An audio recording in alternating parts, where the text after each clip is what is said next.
So,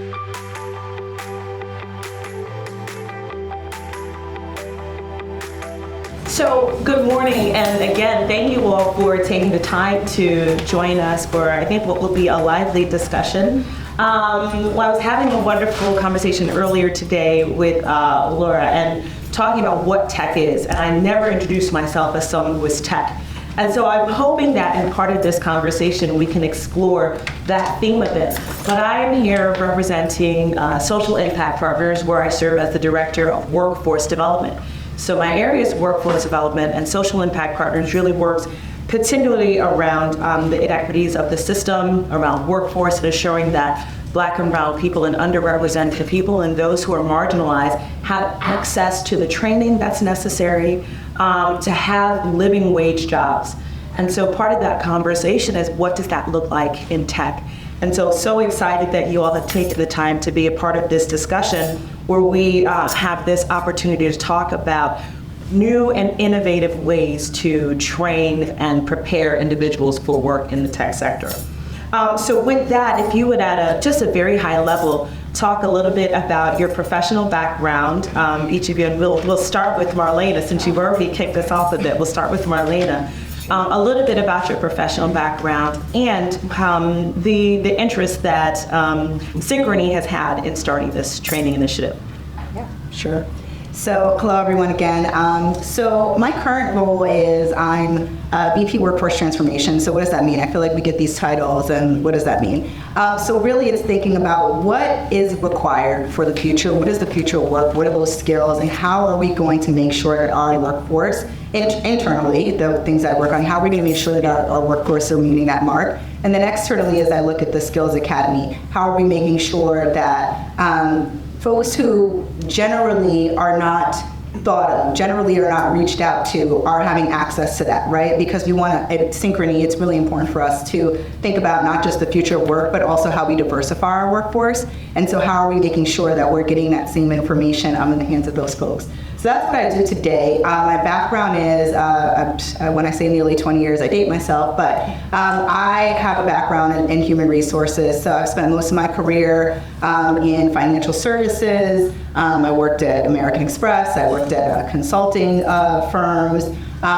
Did a little stint at a startup, and so mainly as an HR business partner, so supporting various client groups, but also doing some work in Center of Excellence, so diversity, equity, inclusion. I spent many years doing M&A work in the consultant space, so integration work for various companies. So when we acquire a company, what are those things that we have to think through for the employees as they come in? So that's a little bit of my background. For Synchrony, it's just so aligned with what we do. So when we get into some of the questions, I'll talk about what we do internally as we think about upskilling and how that marries what we do externally. But it's really, we want the boardrooms to look different in the future, right? We want the boardrooms to be diversified. We don't think that you necessarily have to have a 4-year degree to be upskilled and to further your career. And so these are, some of the passion points of how we, the overarching theme of the education is the equalizer. We work with a lot of other organizations under that umbrella, but that was really some of the root of how do we take some of our thinking around diverse talent, not just ethnic diversity, but diversity of background, and then apply that within the community in which we operate. Thank you. Would you take us to your experience, Buster? I'm not nearly as eloquent as that, or interesting experience, but I'm the founder and CEO of Charles IT. So I'm Foster Charles. And so what we do is we focus in highly regulated industries, and the people outsource their IT to us, or we co-manage their IT with those organizations. But we only focus on the compliance side of it. So a lot of in healthcare, manufacturing, which is CMMC, and in SEC, financial services, things like that. So, and really, like, how I got here is I'm a geek. I'm a nerd. I literally started in high school. My first server down experience, I was on a rowboat, rowing in crew, and I had to have the coach bring me to land, and then I had to call a taxi. Uber didn't exist because I was too young to drive. So I started literally that early, and I was in security and everything all the way through. And by the time I graduated high school, I had a full-time employee, and I just continued to grow from there. Now the organization's about 150 people. And one of the core pillars of my organization is really about training and development. So we have a core value, endless improvement, and I strongly believe in growing people both personally and professionally. So as a part of that, we run actually 4 different training programs. I'll talk about 2 of them in particular. One is a IT training program where we take people from the very beginning, or they're just changing careers, they just need to get into the workforce, they just got graduating college, and we were kind of stuck in the same thing as everybody else. Everybody wanted 1 to 2 years of experience, so we kind of solved that problem. Started training people through that for 90 days, and then we run a on-the-job training program, and then we run a management training program. We train future managers. Now, all those things are a core pillar of our organization, and what we strongly believe in, and well, I strongly believe in, into growing people, and especially for our industry overall, was giving people chances to do that. Thank you very much. I think I hope we can dispel this myth of geeks being those who pursue careers in tech. But we'll get to that. One flavor. One flavor in geek. Thank you. Laura, would you share?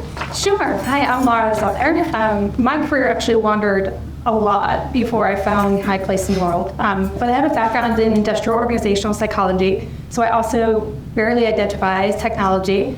But I worked at a consulting firm that was revolutionizing the way that organizational psychology interacts with technology, and now I've been at Accenture for 13 years, so I think I can safely claim a spot in tech now. Accenture is a global management consulting technology firm. We have an office here in Hartford, and over the past few years, we've been really focused on growing our apprenticeship program, which is what we are going to talk a little bit about today.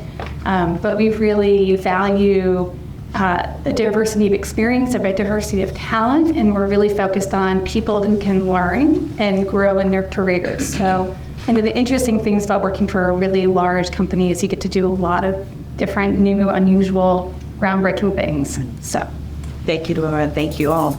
So one of the questions that I'd like us to discuss is around sort of what was the impetus for this initiative. And Foster, you sort of touched on that a bit, looking at what the needs are of the company. And so it being in a workforce, what I hear often with my ear to the ground is that companies want individuals with experience.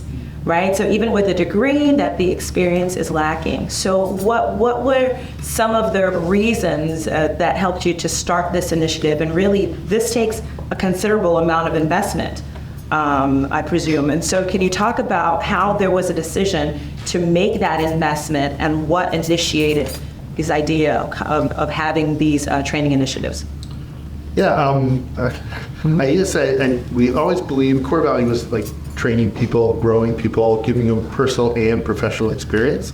But we really just wanted to solve our own problem. We were growing, and we continue to grow at around 30% a year. And we were just like every other company. We're like, I want 1 or 2 years of experience.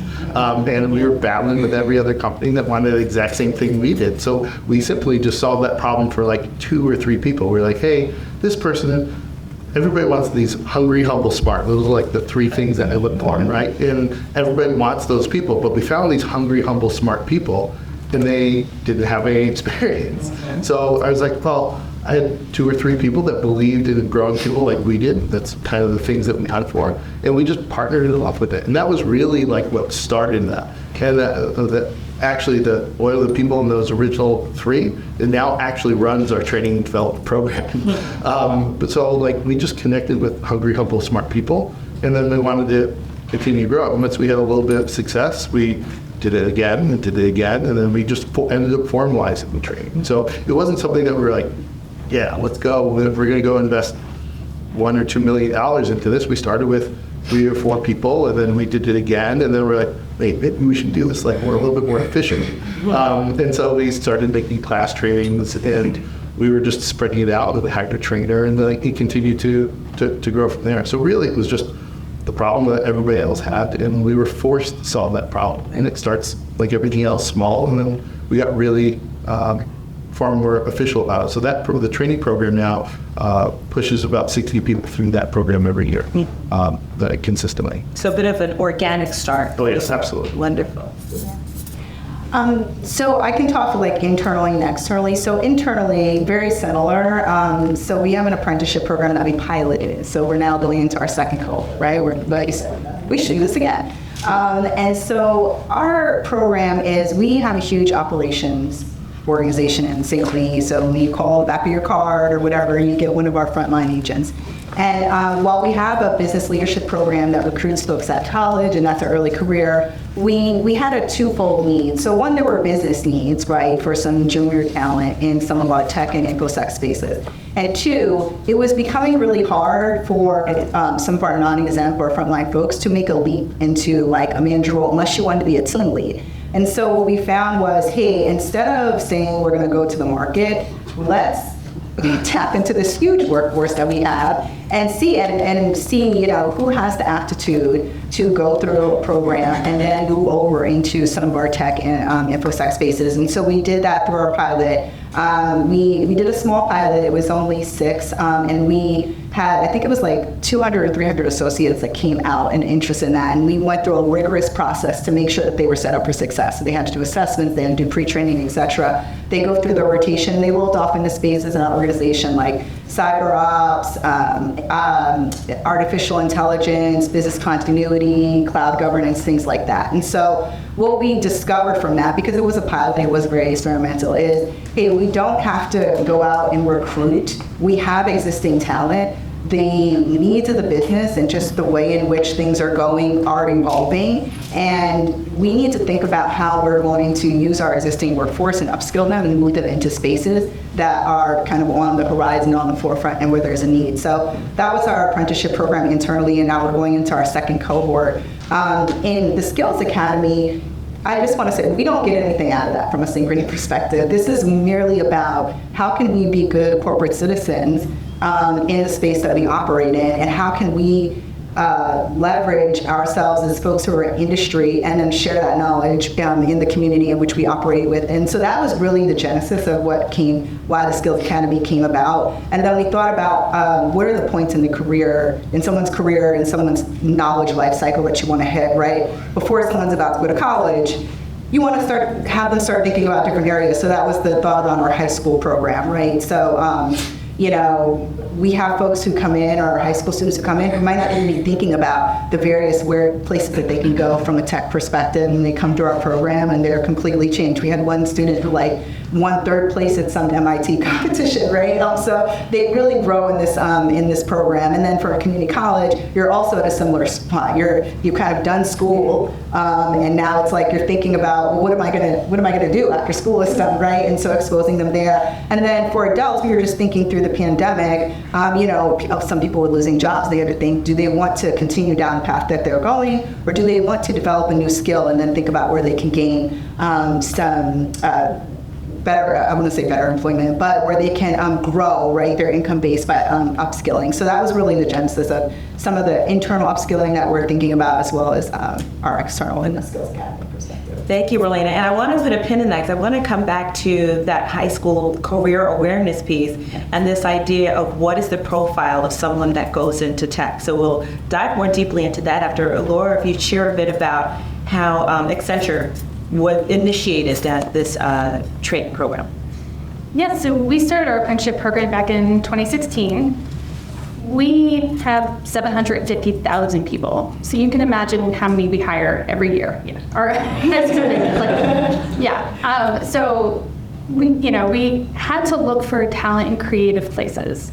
So we started the effort for talent 2 years ago, and if you had asked me at the time, I would have said we have a need for talent and we want to help the community. So I would have said it is partly corporate citizenship.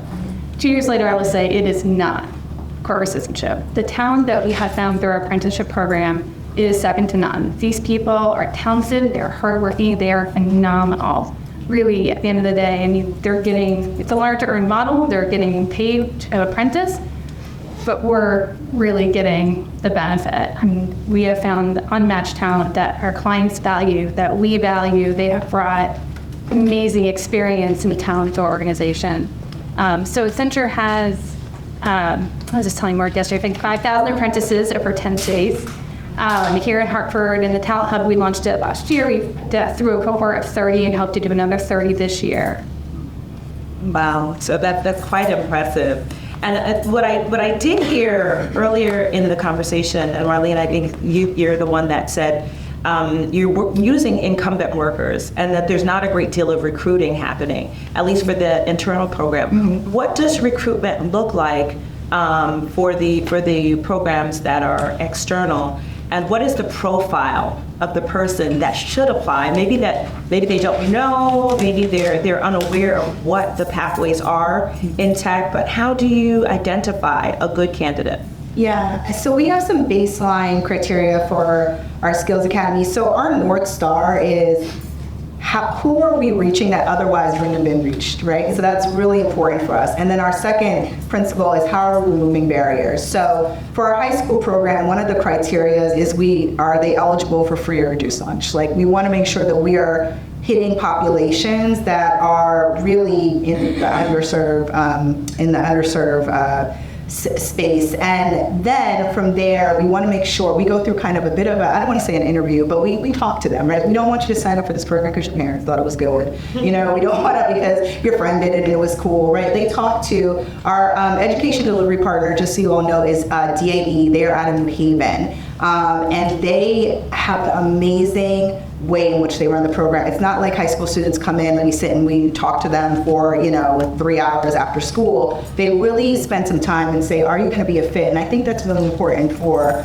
all of our programs because we want to set folks up for success. So for high school, it's what are your reasons for wanting to? Making sure that you fit in the demographic that we're trying to hit. What are your reasons for wanting to do this? Do you have any initial interest in tech? You don't have to be an expert or anything, but do you have any initial interest in that? And is there something that's there that we can help grow? Like that's kind of where we start with high school. Community college, I feel like they come in, they're incredible. They come in and they are like, I know what I want to do. I know, what kind of projects, and so they're amazing. For our adult population, a little similar to high school, so they have to, but we have an income requirement, so I think it's $50,000 or less is your household income. And then, again, making sure that we're hitting the most in-need populations, and then they go through interviews and pre-assessments and pre-training because it is a commitment. And so they want to really understand what's your goal coming out of this program. So that's really, we want to make sure we're growing something that's already there, if that makes sense, and that we're also hitting the most in-need populations. Thank you. So something that she said, Laura, I would love for you to tag on to, but sort of introducing tech, both to high school students. I'm an adult. I think I need to be reintroduced. When you have those conversations and you all are doing this kind of vetting, how are you defining tech to someone that's thinking of entering this field or start at the beginning of these trainings? And that's Laura or Foster? Yeah, I would say it's a huge range. So we tend to think about tech as developers, people sitting in a dark room, right, with a computer, headphones, building apps, coding. But really, there's a broad range of what we need. We need everything from developers to people who understand accounting to help us implement financial systems for our clients. So the next cohort that we're going to do for apprentices, I've been talking to the community colleges about tapping into their accounting programs, so finding tech-savvy people who know finance, tech-savvy people who know HR, who can help us implement HR systems. So it's not just being able to code, it's also being able to understand what is the business, what are the outcomes that your client is really looking for, because we can teach tech, but you can't always teach someone what a general ledger is doing as quickly, right? And so we can teach that configuration, we can teach someone Workday, we can put them through boot camps, which we've done really successfully. But we're looking for some people who have a broad spectrum of knowledge and experience to bring to that. And so I think it's just not being able to code. That's too limiting right now. It's really being able to interact with our clients where they are and help them get the outcomes they want. Thank you. Can I just add something on to that? It's really interesting. You said one of our participants in our adult program, we did a pre-training, and he said, there's all these soft questions that you're asking, like when do we get to the coding? And I think it's so poignant you say that, right? Like it goes far beyond coding in terms of assessing someone's ability to, be set up for success and get placed afterwards. Yeah, and I go back to exactly what I said before. I look for hungry, humble, smart, right? Or they align with the core values of the organization. I can teach the IT.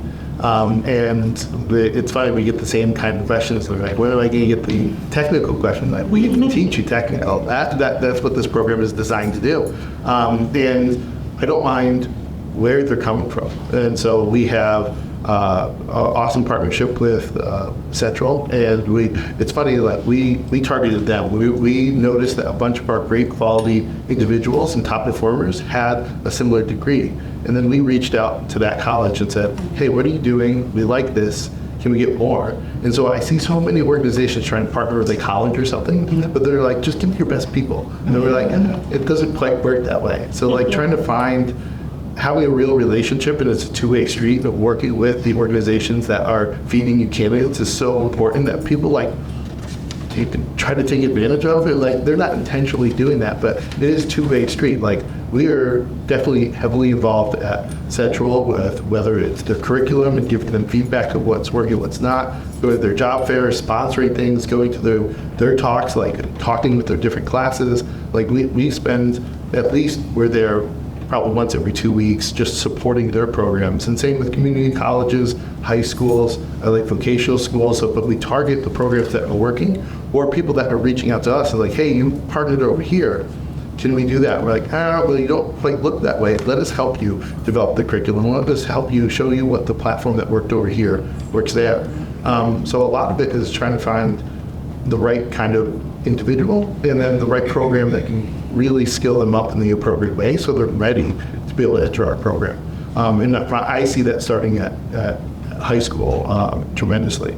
And the other part is that everybody thinks tech as programming and coding, and there's so many different forms of tech, and people are like, oh, well, tech is massively having layoffs. Well, the DevOps and things are going through that way, where it's development and coding and all these startups.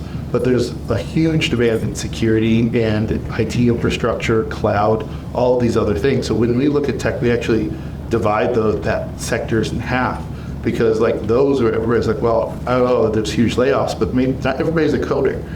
And so we do the same exact thing where we're like, well, we don't care technically where you want to go. We want to know, are you hungry, humble, smart, or do you want to do this? They go through the regular interview process, like, because we'll have 180 to 300 candidates every quarter.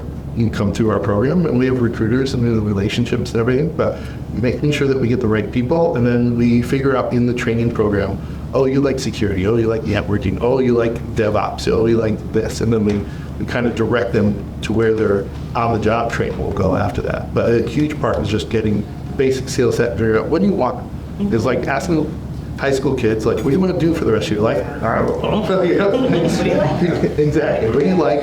Here's a little taste of everything. Now, which one of those things did you like? And that's really what our training program is about, because we'll do the on-the-job training in that specified to later. Yeah, and I'm in saying there, our high schoolers, you don't even want them to like declare. We just say, pick your project.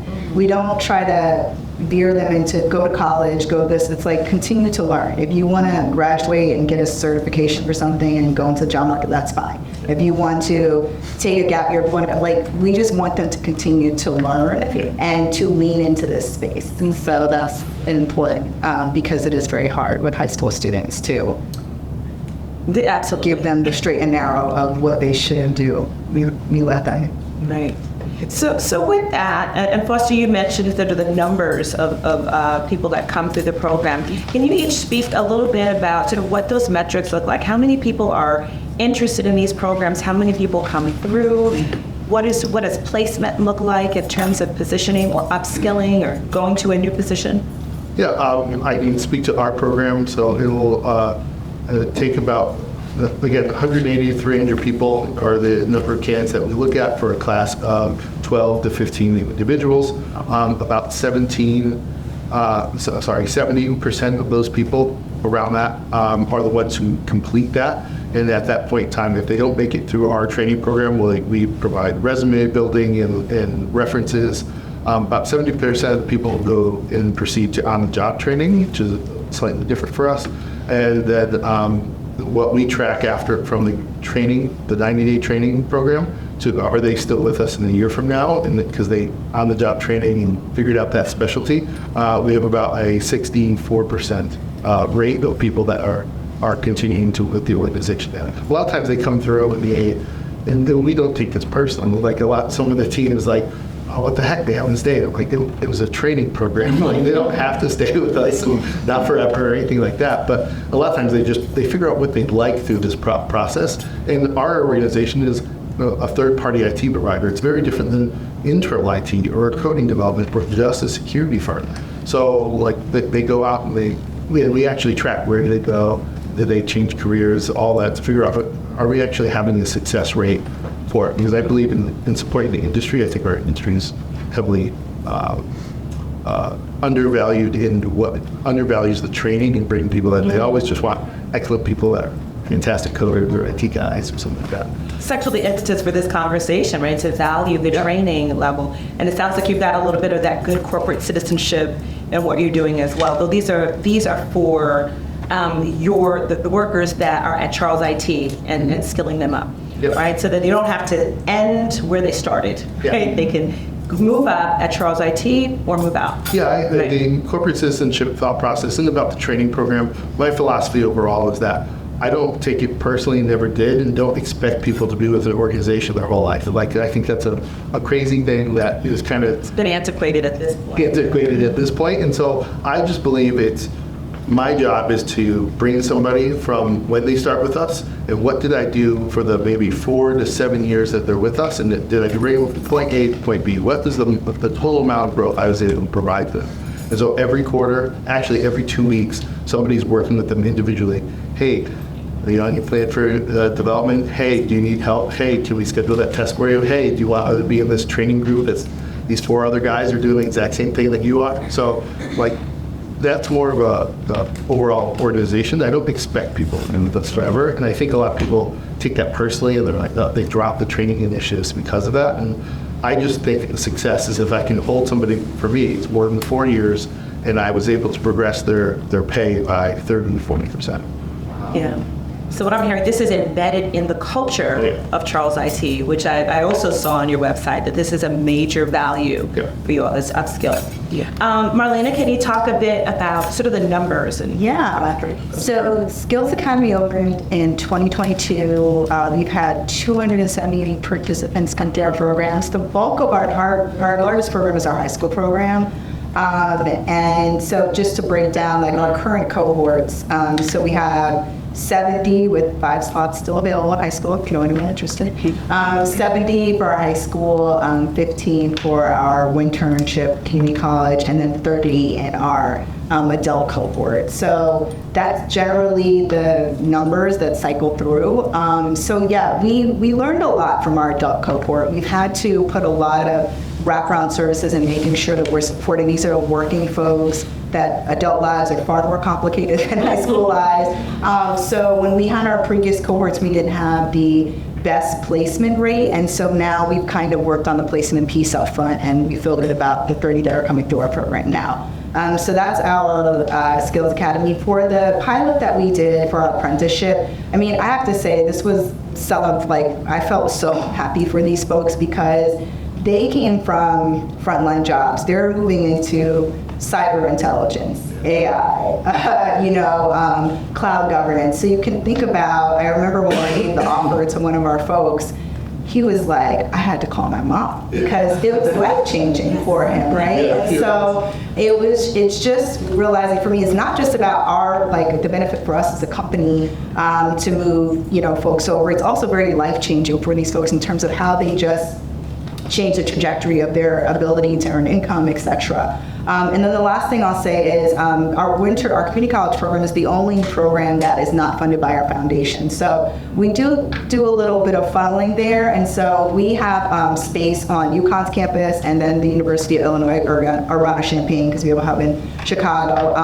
And so we do internships throughout the academic year. So we've had some of our intern folks, the ones who are just rock stars, move into our intern programs at UConn, and so that's been really exciting as well from the internship program. There is nothing more satisfying than some of those stories that Oh, the like, we had somebody come up and shake my hand, and he's like, "Thank you," and I was like, "What?" And he's like, "Well, I no longer have to have a part-time job at Whole Foods to be able to make ends meet." I had somebody like a couple months ago was like, "I no longer have to drive an Uber on the side. I no longer have to do this," and I was like, Or even something as simple, we had a summit, they came, we have an office in New York, and it's like we who work in the corporate sphere do this all the time. We've gone, you traveled, you went to fancy conferences. It's like, but for them, this was like this exciting experience, and so you realize how these programs do change the trajectory, not only their career, but their lives. And those are very touching moments for sure. I will share that the reason that I do workforce is because of the dignity of work. Right, what that does for a person, right? To be able to say, I've got skills to bring to bear that will also pay my bills, right? And there's a dignity in that. "In a purpose." Like, And a purpose. Having purpose, I think, is Yes, important. absolutely. Well said. Laura? So numbers. So overall, Accenture has 10 apprenticeship networks that we have with other organizations. I think we're at 5,000 apprentices there. Accenture itself, I think we've been 2,500 here in Hartford. So we started the hub about a year and a half ago. We've had 30 apprentices. We have one person actually on medical leave, so I'll say 29. But we have offered, of all the jobs we've offered, we have 100% acceptance rate. So for our first cohort, I think they graduated a little over a year ago, and they're still with us. They have 100% retention, which has been pretty amazing. Say that one more time. I know. I'm like, I feel like I should knock on wood. Because if you know anything about management consulting, the turnover rate is fairly significant. It's a very demanding profession. A lot of people move to industry. So we very much have an Accenture alumni group. We very much accept that we're going to have a healthy attrition rate.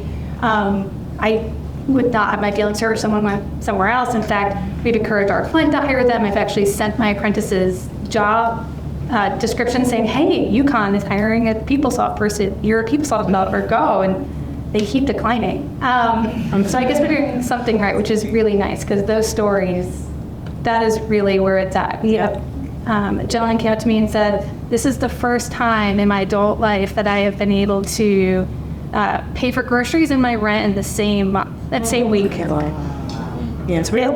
And it's real. Like we're really changing lives. Like these are living wage jobs, and it's meaningful.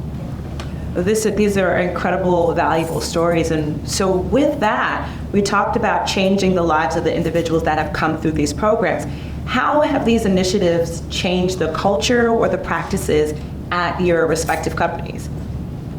Has it changed the way others have seen training and entry-level workers? Has it helped in shaping and forming ideas? Oh, it's changing Accenture dramatically, I would say. We were very much a bachelor's degree focused organization. I have a master's in organizational psychology, and I felt lucky to get in the door. I had 6 years experience in consulting. I kind of felt like I sneaked in, and how I tricked them into hiring me. And so for us as an organization to now be hiring non-degree folks is huge. And it has been an uphill battle in certain parts of our organization when people are like, but wait a minute. And it's like, no, we're looking at skills. And we're really looking at the different experiences. We tend to have this feeling that our apprentices are very young, in their early 20s, very little experience. But in fact, we have a variety of apprentices. Yes, some people are at community college and come to our apprenticeship. We have some people who have 20 years experience in tech, but because they didn't have a bachelor's degree, they couldn't get a promotion in their job. And so now I anticipate this one gentleman, he's going to be a manager within 5 years because he's outstanding. Couldn't get promoted because he just didn't have a degree, but he has the skills.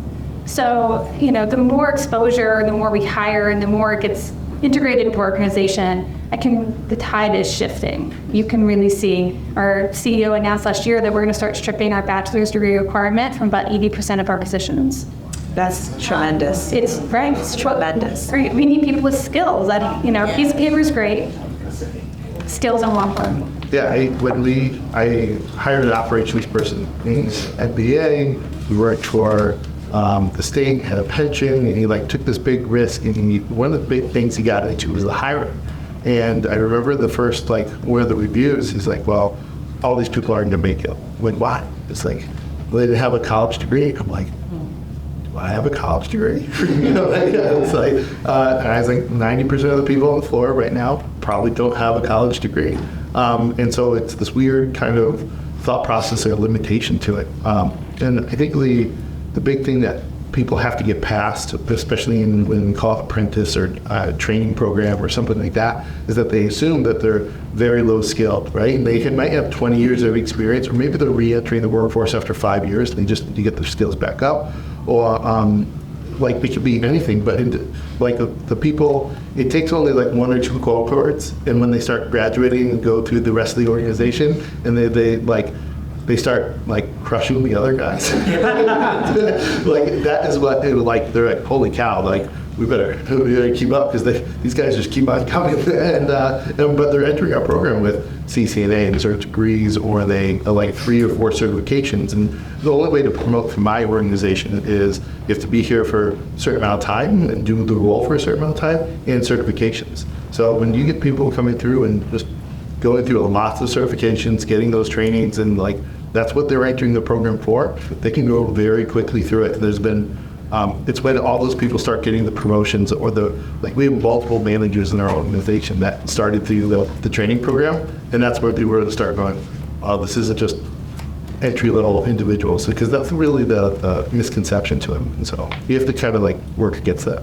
Yeah, I would agree. We've had quite a lot of conversations around the need for a 4-year degree, specifically in the tech space. So like I said, we've had a couple of our folks who matriculated into, or I said matriculate is not the right word, but have moved into our intern programs, right?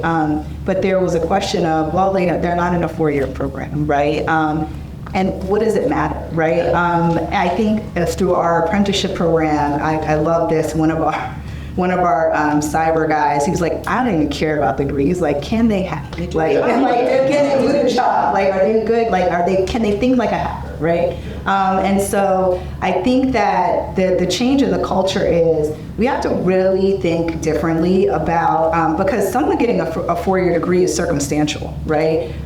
There was someone in our apprenticeship program, he was in a degree program, I think in like molecular chemistry, family circumstance, he had to drop out. He never got that degree. He's now, leading one of our, he's moved into like one of our developer analyst roles through the program. And I think it's definitely forced the conversation on, personally, I feel like we put a little bit of shame on people who don't have 4-year degrees, and there are so many life circumstances that lead to that not being the case. And so now that the landscape is evolving, and that we need to continually upskill, we need to continue to get certifications, it kind of changes this idea of this stagnant place. If you didn't get this 4-year degree, you can't evolve. Because the reality is, whether you have a 4-year degree, whether you have a master's, we're all going to have to evolve. And so we have to be a little more balanced and fair about that. So it's forced a lot of those conversations in our organization. We've had some very passionate senior leaders who have been very vocal about it, which I think is fantastic.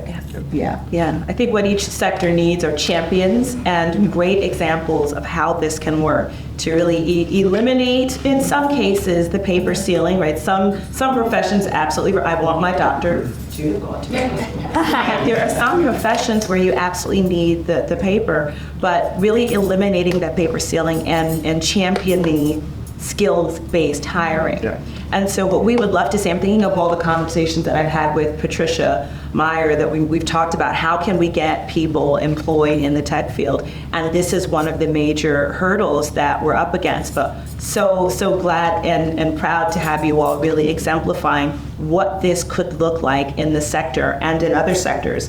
But with that, can you share what some of the pitfalls were or are, and maybe some of the best practices along the way in developing these programs and helping to skill people up?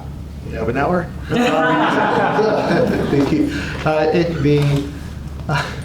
It's I think the attacking the need for what people think a training program is, or we were multiple, and even our like leadership development program, which is like training net new managers or people left into who are promoted. Like my favorite things, Peter principle, is like people are continued promoted until they're no longer competent at their jobs because they used to be good at their jobs. And so like because they go in and become a manager and then they never get the training for it. And so like it's all these little things that you have to just be aware of to make sure that you don't fall into your own trap. The primary pain points that we've had is making sure that we're not promoting people just because they're a great, strong individual contributor and moving them up and be able to work through that. Making sure people don't see trainees as just low-level people that they're going to like delegate work to. And I would say it's not for the faint of heart. Really. Not to scare other people from starting it because I think it's so critically important. But for us, when we started it, we were like, we're going to do this, and we're not going to look back until it's 3 years from now. That's when we're going to measure it because that means that we've put through 12 different cohorts through the training program. Where have they gone? Where are they still in the organization? Are they still here? And it's going to take us. Honestly, it took us like 6 cohorts to really get things smooth. So making that investment was a serious decision, many millions of dollars decision to be able to go and do. So the pain point is getting people to invest long enough into the program to truly see what they can get out of it and making the appropriate investments. I have a lot of peers that we share our training program with, and they do it for what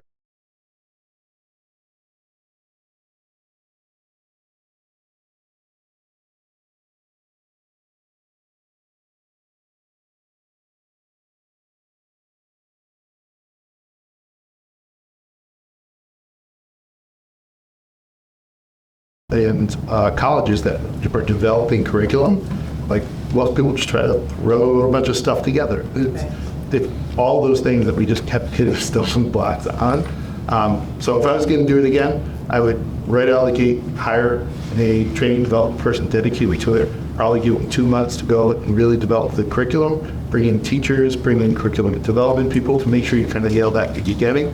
And then it's probably a volume thing at the beginning. You kind of want to start with 3, but you really need 10 people every single time because you just need a statistical relevance to be able to figure out where they're going and then make the long-term investment. It's a 3-year buy-in. You're not going to cut my program. You need 3 years, and watching those people roll in the organization is what really proves it. Yeah. So you need the time, you need the money, and you need the real resources, like the academic and curricular resources. Yeah. I would say I echo some of Foster's thoughts. I definitely think curriculum. So with our apprenticeship, they're doing experiential learning on the job, but we partner with a vendor that by track, they have some core curriculum and off hours because they need to learn, they need to kind of take what they're doing every day and make sense of that. So I think the curriculum piece and also in our Skills Academy programs, really people can do this, right? Make sure that you're hiring people who do this to deliver that curriculum and that baseline. So I think that's really important. I think the support of your participants is critical. So sometimes we have, whether it's I'm thinking apprenticeship or Skills Academy, you have these folks who come in and they knock your socks off and they're amazing and they're really technically gifted and you know that they're going to do well in the program. But those soft skills, I guess as that person in Del cohort told me they wanted to get to coding while we're talking about soft skills, are so important because as you know, when you're placed into the workplace, it's those things that trip you up, right? It's those things that when we were doing pitch outs for our apprenticeship, we practiced a lot because that's something you're just going to have to do no matter where you work, right? And you have to get comfortable with that. And so I think the support of the participants, and that support can look different depending on what the demographic is equally as important to set them up for success as whatever those core learnings are and those skills they are that are building. Because if you don't have that, you're going to kind of send them out into these jobs and they're not going to get those the things that, unspoken things, if you will, right, that you really need to learn how to navigate within industry. So that's what I would really say is make sure that you really work with experts on the curriculum, but also don't neglect the support and those soft skills for participants. Thank you, Orlena. Yeah, I let go a lot of that, try to think of something different. I would say one of the pitfalls that we found was about 6 months in, about 80% of my apprentices looked at me and said, I think I have ADHD. And I was like, what are the chances? I mean, individually, not together, not together. Individually came up to me and said this, and I took a step back and I watched and I looked and I finally said, don't eat put your thumb down. Like, it buzzes every minute, you're picking it up, you're interrupting your thought process. And so if you think about those, then become professional skills. Yes. Because something about soft skills. I know. I'm supposed to stop saying soft skills. The real skills. I think there's a new name. Durable. Yes, the durable skills. Yes. Something like that. But teaching that, you have to set aside time to work. You have to put your phone away and really allowing yourself to get to deep work. And so we actually created a course called Deep Work and gave them YouTube videos, which they Short YouTube. Yeah, sure. But we gave them, went through the content, the curriculum of how do you allow yourself to get to deep work and to really focus on what you're doing. I think that is one thing that you learn in college that our apprentices didn't have, is how do you study, right? And essentially work is the same thing, right? You have to discipline yourself. You have to carve out that time. You have to make sure that you are focused, that you're not responding to every ping, every email, every interruption, every buzz on your phone. This takes concentration and dedication, and that's the thing that we really have to dig in and teach. It's funny you say that. We did the exact same thing 6 months in, that we added, it's called gears from gear in, like teamwork versus task-based, and that, and then teaching them, we're a distraction-led society, right? Like everything pings and hops up, and like we train them, like shut off all these notifications so you can focus at task at hand. So we actually added that about 6 months in, like we found the exact same thing. And the other thing that we did 6 months in, it triggered the state. The other thing that we implemented right off the bat was, I think we underestimate the amount, especially with the age of the most participants coming in, the younger generations, need constant, immediate feedback. So we established methodologies to be able to give them weekly evaluations. One, we had very little evaluation, like could you do the task, but it was how are you doing? Are you in? So like these weekly quick check-ins where they evaluate, and like how am I feeling? What's going on? What are you struggling with? So we could quickly change the curriculum, and then also saying like, are you doing well? Because they want for it. They need it to be able to go and adjust. And we found that we were doing every 30 days for feedback, and it wasn't enough, especially with when they're just brand new to it and everything's new. They're overwhelmed in the first week, and they need that ability to provide you that feedback and just like get that off their chest. And we need to provide that feedback. So like, this feels normal. It's okay. Like you're gonna feel like drinking from the fire hose for the first week or two as they get used to it, and like just that immediate back and forth feedback were the two things that we implemented 6 months ago. Yeah. These are very, very powerful learnings. And I have probably 35 more questions that I would love to ask, but I do want to take this opportunity to open it up to any questions or comments that you all might have. Yeah, these are all wonderful programs. How do you promote it, get the word out there to the people who you want to recruit? What are the best ways of doing that? Was everyone able to hear the question? Do I need to be clear? So it's how do you get the word out? Yeah. Yes. So we have partnerships. So one of the things I was very lucky to work with, one of our senior leaders, Ryan Oaks, on this, and he looked at me and said, we are not going to do this alone. We're not going to stand this up in the Accenture office and do it in a corner. And it was the wisest thing he ever said. So we went around talking to everyone in the Harvard area. We ended up partnering with Capital Community College, and we actually have this talent hub in their space. But we were lucky enough to talk to people like Genevieve and Mark and all the offices for strategy, all these people who do this for a living. And having that partnership and working closely with higher ed has opened a lot of doors for us and helped us understand how to make this successful. So I don't think anyone should go this alone. One of the great things that we discovered in talking to community colleges just through a conversation is that our apprentices may have different needs than the rest of our workforce, which was not something that occurred to me when we first started thinking about hiring. And so we partnered with them, and we actually ended up registering them all. Accenture registered them all as Capital Community College students, so they have access to parking, mental health counseling, food pantry, veteran services, a whole host of transportation options and other needs that could fill that gap between what Accenture provides and meeting them where they are. So, yeah. Great question. Similar, we have partnerships, particularly with wraparound services. So in the local area, open doors, person to person, and we want to make sure we kind of work with those groups if any of our participants needs. From a recruitment perspective, we establish relationships with Stamford Public Schools, Millwall Public Schools, CSCU. We work with Future 5 to recruit. We work with Boys and Girls Club to recruit. We work with Domus, so and on and on and on. So that's our model as well. So we work with what are organizations that can help and provide support services for our participants, and we have partnerships there, and then we have recruiting partnerships that are already doing programming with our desired demographic, and then we work with them on recruitment events, and then we go to a host of various events to recruit for our programs. And internally, we we set out a full communication strategy when we're launching a cohort for apprenticeship, and we do a lot of information sessions, etc. And we work with file until we get to our call. We were probably a little different because we were targeting what we were looking for to get the right candidates in. And so we looked at our current workforce, and after a couple of different cohorts, who were the most successful.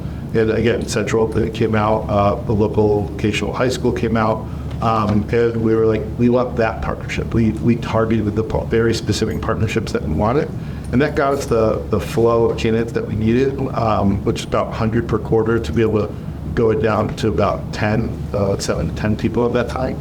And once we had that partnership and it started working, then other people were like, hey, we want that partnership, because all the people we're partnering with, they want to place their students, they want to place people into it, and we were able to just take something that was working and then say, well, this is what's working over here, this is the differences. We know what good looks like over here, let's help you do what good looks like over there. And I want the people that are just as invested as we are, because so many people, again, go out to these organizations like, just give me your best people. Like, great, you and like 50 other companies like that. And so when they're approaching us and say, hey, we want to participate, they're like, this is fantastic. And so we're like, well, this is how it works well over here, and then we're able to reproduce it. So we took a little different than trying to partner with everybody, and now selectively trying to target where we feel we can make the most impact, have a strong relationship, working with the partner on the other side and having a strong relationship with them.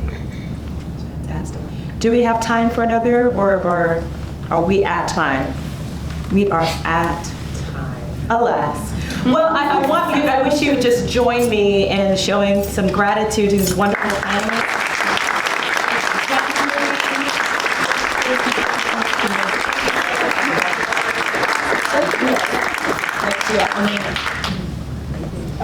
Can you hear me okay? If you guys want to grab a seat, we just have a few more minutes with you, and then we can get back to having coffee and making connections.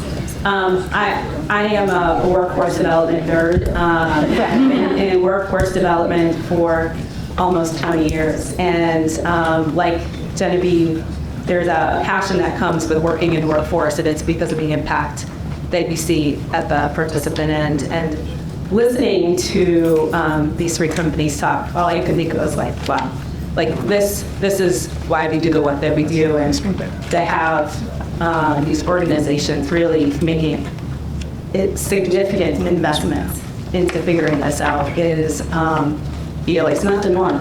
And so when you put this panel together, it was because Marlena sits on a steering committee and she was talking about the Skills Academy, how the work that they're doing, and I thought, we need to have a conversation about businesses are doing, because we had already sat with Charles IT, and we learned what they were doing in Middletown, what we're trying to bring to Stanford, and we were able to bring really just this dynamic panel together. So thank you for moderating this discussion to me. You are a wonderful partner in this work, and I really thank you for being the moderator today. Marlena, you and your team for hosting, really just appreciate it, and Foster and Laura to hear about the work that you're doing in your organizations is impressive, and I hope inspiring, right? And I think it should be inspiring not just for our business partners in the room, but really for our higher ed agency partners to consider this work that's being done and what we can do to continue to support it. I just have a couple of other things I want to go over before we head out. You've heard us say Good Jobs Challenge a lot, but you may not know what it is. And what we heard today is really the core of why Good Jobs Challenge exists, right? The Good Jobs Challenge seeks to do two things. And the first is to provide pathways to good jobs within a dominant industry sector in a region. And good jobs aren't living wage jobs, right? They're middle class jobs. And what we're talking about today, about these jobs that have opportunities for advancement, that have stability, that have a wage that isn't just about the living wage, but being able to do more so that you don't have to have multiple jobs to do the work to pay your bills. And so super inspiring to think about that and this work. Because again, they're not doing this work because of Good Jobs Challenge, right? They're doing that job because of good corporate citizen. But the grant that's funding this work that we're doing is also tied to initiatives along these lines. And just super inspiring to think about how we can leverage this work that you're doing in messaging and supporting it, not just within the region, but within the state. The other focus of the Good Jobs Challenge is to support the convening of businesses and employers, key stakeholders of the region to develop sustained connection to solve business challenges for the sector in this region.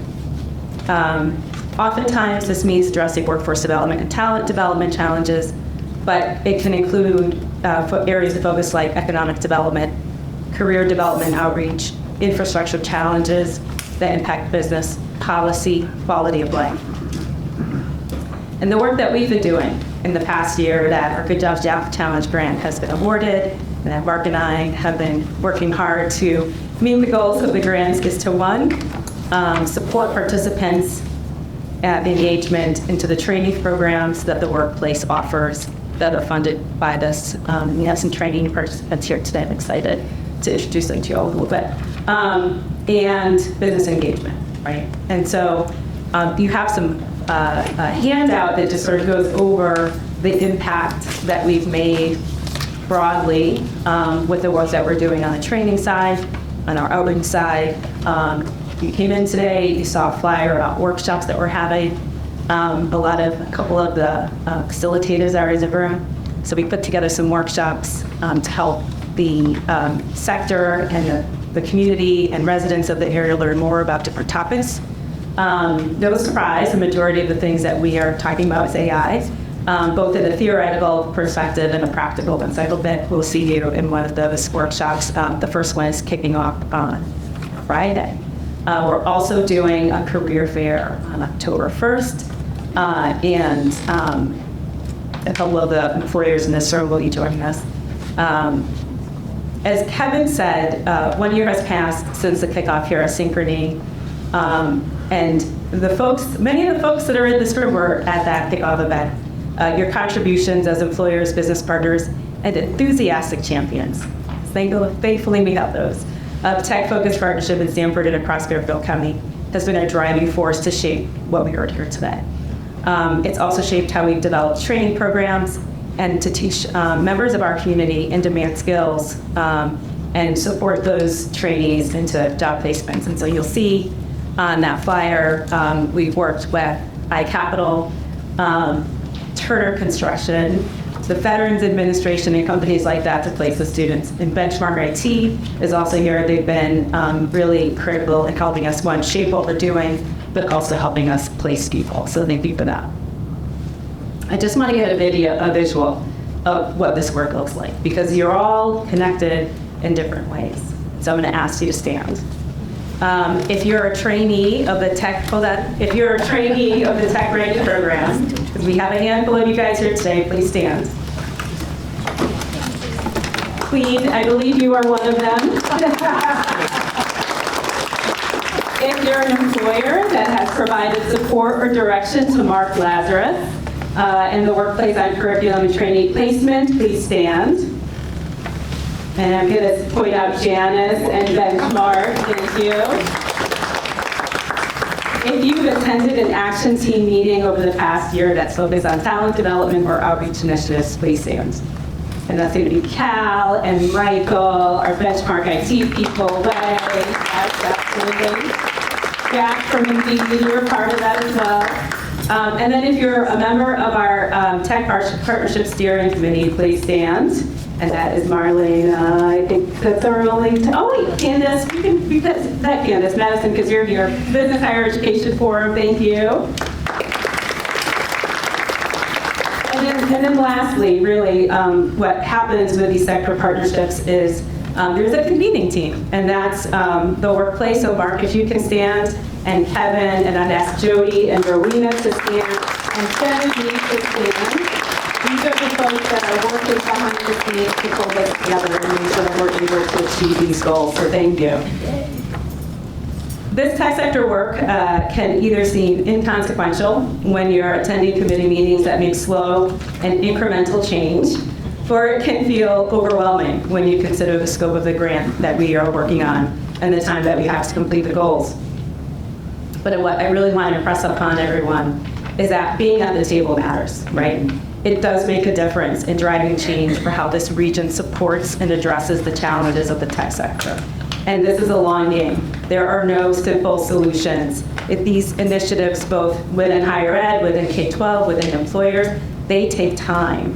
And we're really proud of the work that you've all done to put into this effort to bring us to this point, and also to shepherd us into the future. Because this work doesn't end with the Good Dutch Challenge Grant, it continues. So before we leave, I just want to say, if you're here and not engaged in this work, outside of attending this meeting for the first time, I encourage you to reach out to me. We can find out where your passions are and how we can support you in being connected to the Tech Hub, to the Tech Sector Partnership, to the work that the workplace is doing. Please connect with Mark. He wants to help you find talent. We've got over 100 people enrolled in programs, over 40 that have completed certifications. We've only placed 5, and we want to place more. So please connect with us to this work.